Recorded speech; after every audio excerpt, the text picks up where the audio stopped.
Solo sé que no sé nada, pero sí que en Desde Cero tenemos a nuestro filósofo Guido Arditi, con quien conocer a través de la pregunta. Para no pifiarla. Estamos en Desde Cero, tenemos nuestro propio filósofo, por supuesto, que vino acá para que no la pifiemos más y para que estemos un poco más al día con lo que ocurre en el mundo, ya sea a nivel social, económico, histórico, político, etcétera, etcétera. Pero bueno, el espacio es de él, así que bienvenido nuevamente y es tuyo el aire. ¿Qué tal, Yamila? Sí, como siempre, gracias por invitarme, es un placer estar acá. Y hoy vengo a hablar de algo que tal vez lo más cercano que tenemos en la vida de hoy, digo, más cercano que el aire. O sea, hoy vengo a hablar puntualmente de Internet. Parece un tema un poco amplio, un tema que tiene millones de aristas, pero bueno, principalmente quiero centrarme en un texto, en un libro de un autor que a mí me gusta mucho, que es Smisek, que él escribió un libro que se llama Capitalismo de Plataformas, y en este libro lo que él intenta hacer es, en algún punto, pensar la articulación que ha tenido este fenómeno de Internet con el mercado y con el capitalismo, digamos, con el sistema mercantil impuesto, ¿no? Entonces, bueno, él comienza su libro, ¿no? Señalando que la particularidad de los gigantes de Internet es que se trata de empresas que son notoriamente pequeñas. Digamos, el monstruo, el gigante de Internet, que es obviamente Google, tiene 60.000 empleados. Facebook, que es el otro gran gigante, tiene 12.000, que no es nada, digamos, cuando realmente lo pensamos. Yo soy de una localidad de la zona sur del Gran Buenos Aires, que es Ranela, tiene 3.000 habitantes, son 4 Ranelas, todo Facebook, digamos, ¿no? WhatsApp tenía 55 empleados cuando Facebook la compra, ¿no? Facebook la compra por $19.000 millones, una empresa con 55 empleados. 55 empleados es un bondi lleno, y no tan lleno, te digo, ¿no?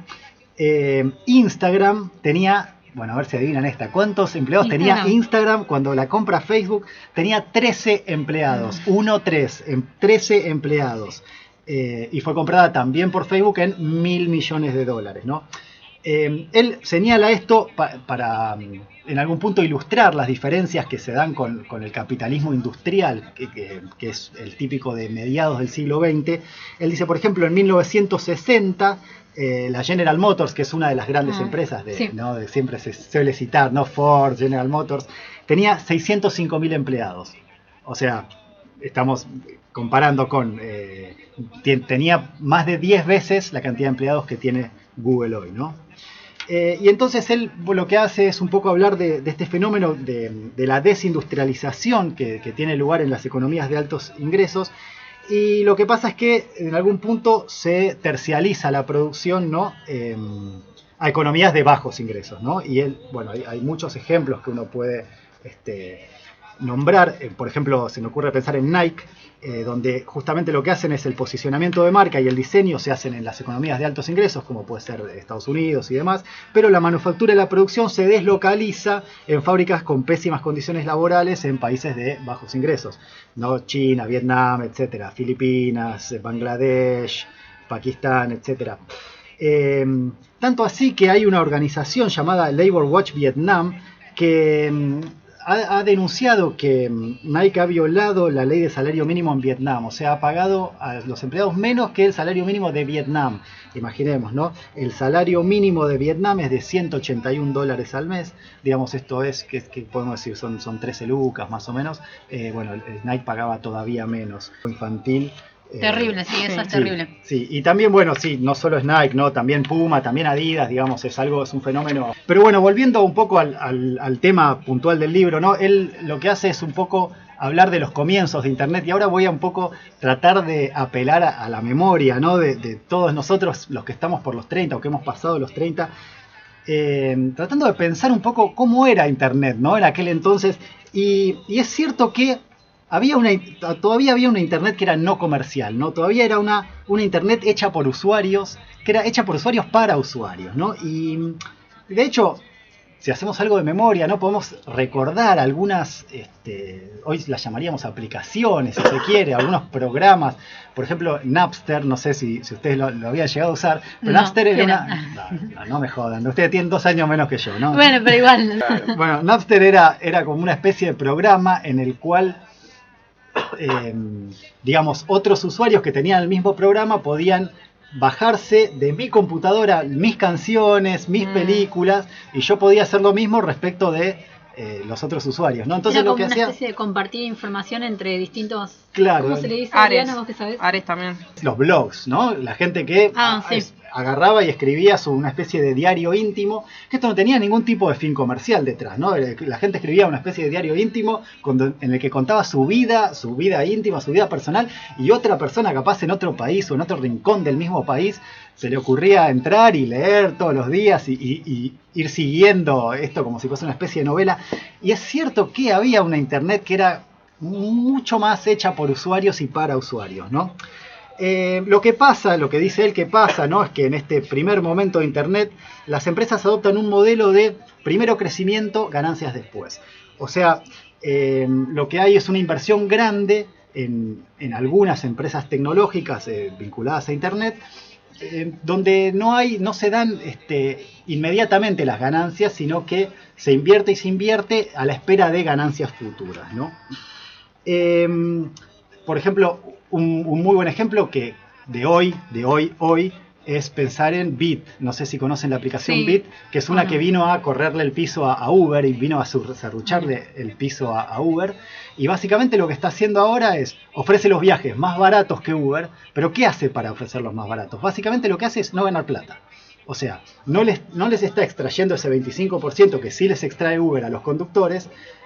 Y entonces, claro, el viaje resulta un 25% más barato que el viaje de Uber. Mira. ¿Pero por qué lo hacen? Lo hacen para sumar conductores ahora y para sumar pasajeros ahora. Y una vez que todos estemos en esta aplicación, bueno, ahí sí se da el modelo de primero crecimiento, o sea, primero inversión y crecimiento a la espera de ganancias futuras, ¿no? Bit es un ejemplo perfecto de este fenómeno del que habla Smisek en este libro, que es Capitalismo de Plataformas.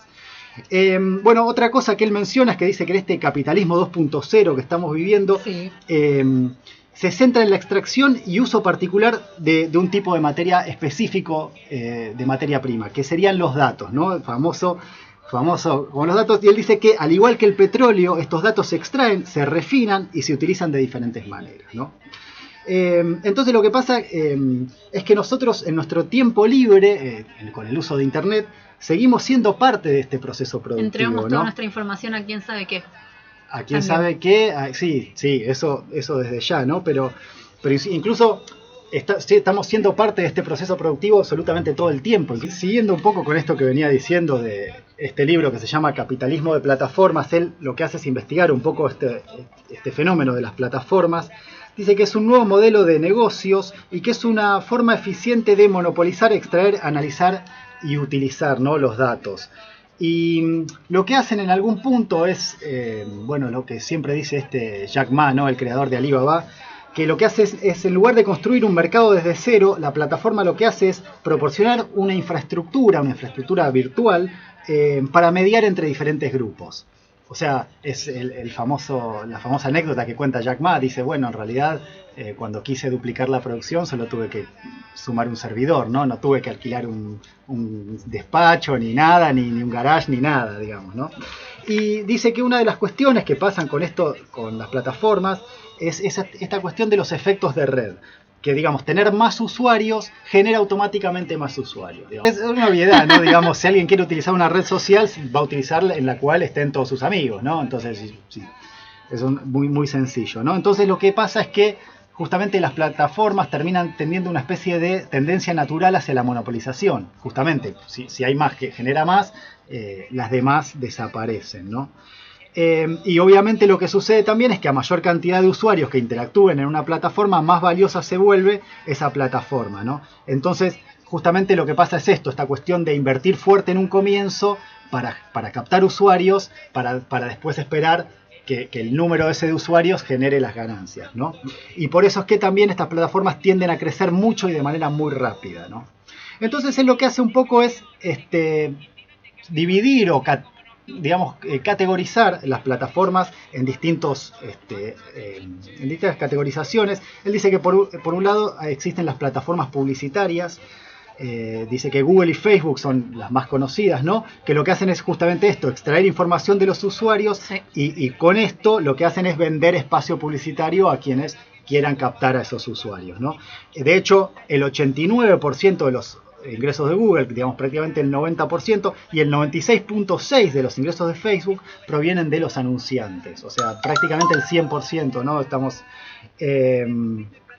Y de hecho, esta cuestión que yo hablaba de la tendencia a la monopolización, en 2016 Facebook, Google y Alibaba acapararon entre esas tres la mitad de la publicidad digital mundial, ¿no? Para que tengan una idea. Tengo una pregunta, ¿no Sí. es ilegal vender información de los usuarios? Porque hace poco leí una noticia de que Avast, el antivirus Avast, tuvo una denuncia porque estaba vendiendo información de los usuarios. Se supone que sí, hay que ver cuando uno se mete en una red social del tipo que sea, qué firma, porque ellos dicen, bueno, ¿aceptás los términos y condiciones? Claro, Nadie sí. lee los términos Pero y debe haber condiciones. un control Esa para es la los cuestión. usuarios, digamos. Sí, lo que pasa es que en realidad no se venden la información, sino que al contrario esa información la utiliza, porque justamente el poder de Facebook o de Google procede de tener esta información. Entonces no hay ningún interés en vender esa información, sí de utilizarla en provecho de quien la compra. ¿Me explico? Sí, Sí. hay un autor que no me acuerdo quién era, pero también habla de esto, sobre que es como que está todo al alcance de tu mano. Entonces es como que vos entras a Facebook y ellos ya saben qué música te gusta, a qué lugares vas, y entras al Facebook y de repente te dicen, publicidad recomendada, y te invitan a tal bar. O sea, es como que todo está ahí. Claro. Todo lo tenemos alrededor. No hace falta Sí. mover un dedo porque ya lo tenés ahí. Se Ujú. genera ese ida y vuelta y sucede lo que viene marcando Guido. Sí. Y bueno, con respecto a esto que estábamos hablando, algunas personas, algunas posturas hoy en día sostienen que en algún punto nosotros al utilizar nuestros teléfonos, nuestras computadoras, lo que hacemos somos trabajadores no remunerados, porque digamos con nuestra huella digital, lo que nosotros hacemos es generar datos y esos datos tienen un valor por el cual no somos recompensados. O sea, nosotros generamos algo que genera valor, pero nadie nos da. Se podría reclamar, che, pagame. Bueno, en realidad, a ver, digamos, lo que pasa es que es debatible, o sea, esta es una postura que existe hoy en día, pero es bastante debatible porque la realidad es que si bien los datos pueden generar valor, los datos tienen que ser refinados, digamos, los datos tienen que ser procesados para que efectivamente generen valor. Pero bueno, nada, lo decía como una mención para pensar, ¿no? Como digamos, no, los datos no son manzanas, digamos, son productos terminados, sino que, digamos, para hacer una analogía con las manzanas, son semillas, podemos decir, ¿no? Pero bueno, es una postura, ¿no? Para pensar. Y bueno, siguiendo con esto de las plataformas publicitarias, son el tipo más antiguo de plataformas, de hecho Google data de 1997. Y bueno, obviamente manejan fortunas y tienden a hacer grandes fusiones y adquisiciones, ¿no? Esta cuestión de que yo hablaba, de que Facebook compra WhatsApp y compra Instagram y demás. Otro tema central con este tipo de plataformas es el tema de la privacidad, ¿no? Esto que veníamos hablando, que es cierto que la supresión de la privacidad es central para este modelo de negocios. O sea, si digamos, se volvieran más severas las reglas o las leyes en contra de la privacidad, tal vez este modelo de negocios cae por completo, ¿no? Pero bueno, sí, tuvimos el escándalo de Facebook y lo cierto es que a Google le confiamos todavía más. O sea, a Google le damos nuestro correo electrónico, nuestras búsquedas online, nuestra ubicación en cada segundo de nuestra existencia, ¿no? Pero bueno, siguiendo con esta catalogación, ¿no? De las plataformas, él también señala que existe la plataforma de productos. Dentro de plataforma de productos él señala Spotify y Netflix, que lo que hacen es transformar un bien tradicional, como pueden ser las películas, las series o la música, en un servicio y cobrar por ello una tasa de suscripción, ¿no? Que es esto que yo hablaba antes en un principio. Digo, bueno, es cierto que hubo un internet previo a esto, y por eso decía el ejemplo de Ares o de Napster, en el cual compartíamos de usuario a usuario las películas, las canciones, las series, etcétera. Y bueno, de repente vino, digamos, de repente el sistema cooptó esto, digamos, y lo que hizo fue como una especie de ley de acercamiento, ¿no? A mí te juro que a veces lo pienso y me hace acordar a la Marx, ¿no? privada Sí, claro, es como la apropiación de algo que era, digamos, comunal, si se quiere, ¿no? Y el acercamiento directamente, bueno, el cobrarte una suscripción si vos querés, digamos, participar. Y el cuarto tipo de plataforma que él señala, dice las plataformas austeras. Estas, bueno, ahora sí es Uber, Airbnb, como dije, Bit, Rappi, Pedido Ya, Globo, etc. Que tienen un boom que se da como 10 años después de las plataformas publicitarias, digamos a fines de, no sé, a partir del 2010, por ahí.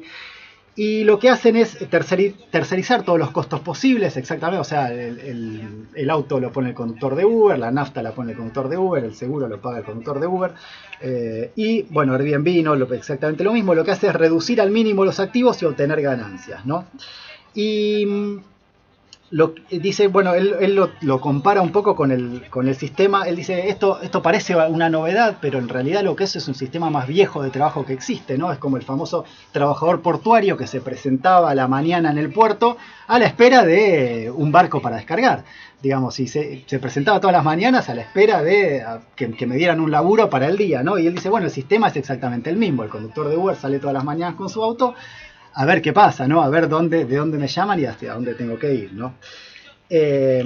Por eso, bueno, es que él habla de estos ciberproletarios, ¿no? Y bueno, ¿no? Después las famosas, las chicanas, ¿no? De que Uber no es la plataforma, digamos, el servicio de autos más grande del mundo, pero no posee ningún automotor. Airbnb es la plataforma de hoteles o de alojamientos más grande del planeta, sin embargo no tiene ningún hotel, ¿no? Pero bueno, sí son dueñas del activo más importante, que justamente el activo más importante es la plataforma, justamente la plataforma de software y los datos, ¿no? Y el control de esta plataforma lo que permite justamente esto, ¿no? Que es una renta de tipo monopólica. ¿Cómo crees, Guido, que continúa Internet? Y bueno, ¿tenés justamente, alguna idea? sí, yo voy a llegar a eso, sí, eso lo pensaba dejar bien para el final. Él tiene una postura bastante oscura, digamos. Claro, viste que hay una revista de informática muy conocida que sacó un artículo que decía que Google terminaría siendo Skynet, viste, Terminator, la empresa Skynet es la empresa de Terminator que termina como gobernando, trayendo todo el apocalipsis al mundo, y que como que empiezan así, ¿no? Empieza con una aplicación, vos te tenés que sí o sí para poder utilizar internet, necesitas descargarte Google, necesitas el famoso chip que habla de apocalíptico, hay un montón de teorías conspirativas. Necesitas loguearte a Google y una vez que te logueas, gobiernan todo el planeta. Sí, bueno, sí, algo de eso, algo parecido en algún punto plantea Smisek en este libro. Dice que el Internet del futuro está un poco ligado con eso, con esta inversión fuerte en inteligencia artificial. Sí. Y justamente lo que él dice es que en algún punto Facebook está entrando muy fuerte con estas cuestiones, y lo que está haciendo actualmente es buscando una especie de mecanismo de hacer que el usuario no salga nunca de lo que no necesite abandonar jamás la plataforma. Y si ahora lo pensamos, por ejemplo, es cierto, ahora se puede ver videos a través de Facebook. Ya no tenemos que salir y entrar en YouTube, sino que desde Facebook mismo podemos ver los videos, mensajes, noticias, y todavía más, ¿no? Facebook ahora ha abierto Marketplace, que es una especie de mercado libre interno a Facebook, y a la vez ha abierto también una especie de Tinder.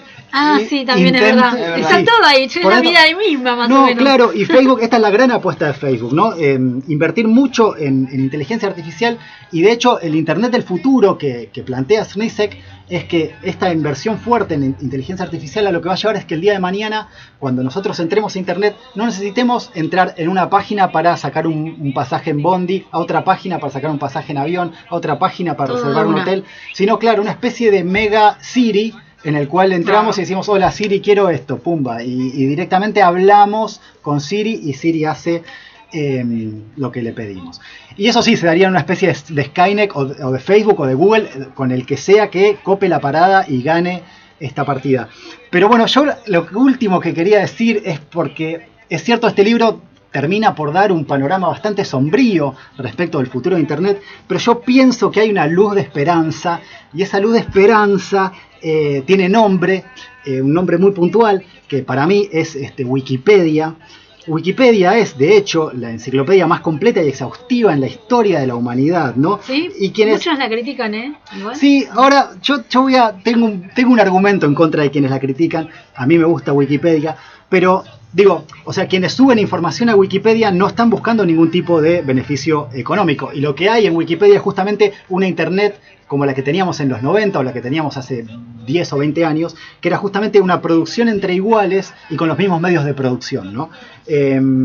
Y justamente es cierto, mucha gente dice, bueno, no, pero en Wikipedia cualquiera puede subir cualquier cosa, ¿no? Y yo siempre respondo, bueno, sí, pero ¿acaso un alcohólico no puede conducir en Uber? ¿No puede anotarse a conducir en Uber? Es cierto que puede. ¿Acaso un estafador no puede publicar en Mercado Libre o en Marketplace de Facebook? Por supuesto que puede. Sin embargo, nosotros confiamos, o un estafador también obviamente puede estafar a través de Airbnb o la plataforma que fuera. Sin embargo, nosotros confiamos en el sistema de referencias que estas plataformas tienen, y esto aplica tanto para Uber o Airbnb como para Wikipedia. Nosotros confiamos en eso y seguimos utilizando y confiando en ese sistema para seguir adelante con las plataformas. Bueno, nada, quería no mencionar esto de Wikipedia porque me parece que frente a este panorama sombrío que plantea Snisek, Wikipedia sí efectivamente plantea un tipo diferente de Internet y la posibilidad de que exista una colaboratividad global a través de Internet. Genial. Más humana. Bueno, Más humanitaria. veremos qué pasa en el futuro.